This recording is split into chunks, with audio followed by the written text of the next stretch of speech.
Cultureship is the combination of culture and leadership, and maybe even an advanced form of leadership that would help individuals succeed in both their personal and professional lives. As I looked back on my career, and many of the people here in this room taught me a lot, and as I look back on that, I learned some core beliefs, and I put those beliefs into a system of beliefs that is cultureship. The ACBs is not an editorial faux pas. It is ACB, and it's in that order for a reason: associates, customers, and business, and we'll talk more about that. What is culture? To me, in two simple pictures, it is a bubble above our heads. So a team, a company, a family, what is it that they believe about how things get done around here that then guides their actions and decisions? So you walk into your office building, and immediately, whether you know it or not, you've got some beliefs about how things get done around here. And that certainly guides your behaviors, your actions, your decisions. So it turns into the culture of that organization. As an example, if you walk into that building and you believe teamwork is a priority around here, then you're going to serve your associates. If somebody's sick, you're going to help them out. If somebody's overloaded, you're going to give them some extra effort. It's going to be natural for you because you have that core belief that teamwork is really, really important around here. On the other hand, if you walk in that building and you believe that individual performance is what matters around here, you're going to behave slightly differently. And there's going to be two different cultures that exist. You probably can picture or maybe even been a part of two different cultures like that. And that is the reason why culture is directly connected to results.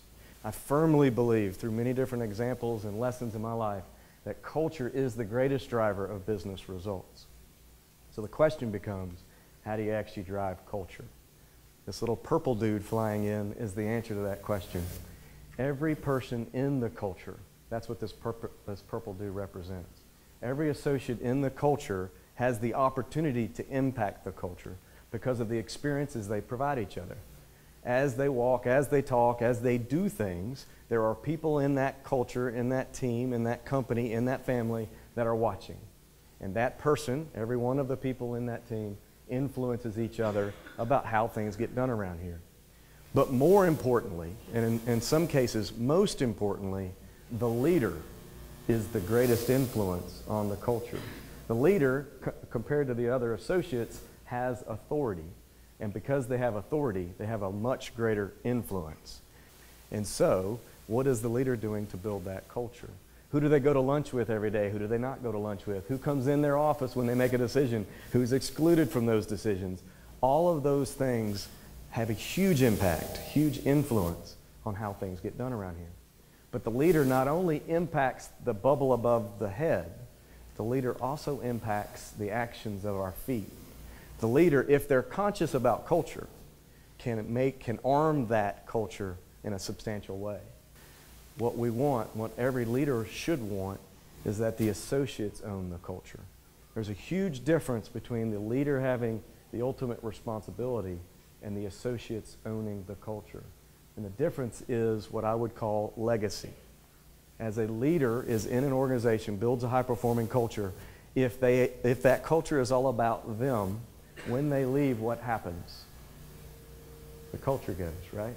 The new leader comes in and a brand new culture comes in because the behaviors change, the experiences change. But, as you'll learn later, as I learned in the Roanoke office, when the associates own the culture, now you have a legacy. Now you have people that have felt and tasted the great high-performing culture and they're willing to fight for it, no matter which goofy leader comes in next. And so this is what my book does. It focuses in on the beliefs required of leaders and of associates to develop a high-performing culture. It looks back on my experiences and the many things I've screwed up and gotten right and pulls out the core beliefs that need to be existent in every company and every professional and business team to decide a high-performing winning culture. It puts those beliefs into a subset of 10 beliefs. You have 4 foundational beliefs, 3 structural beliefs, and 3 ultimate beliefs.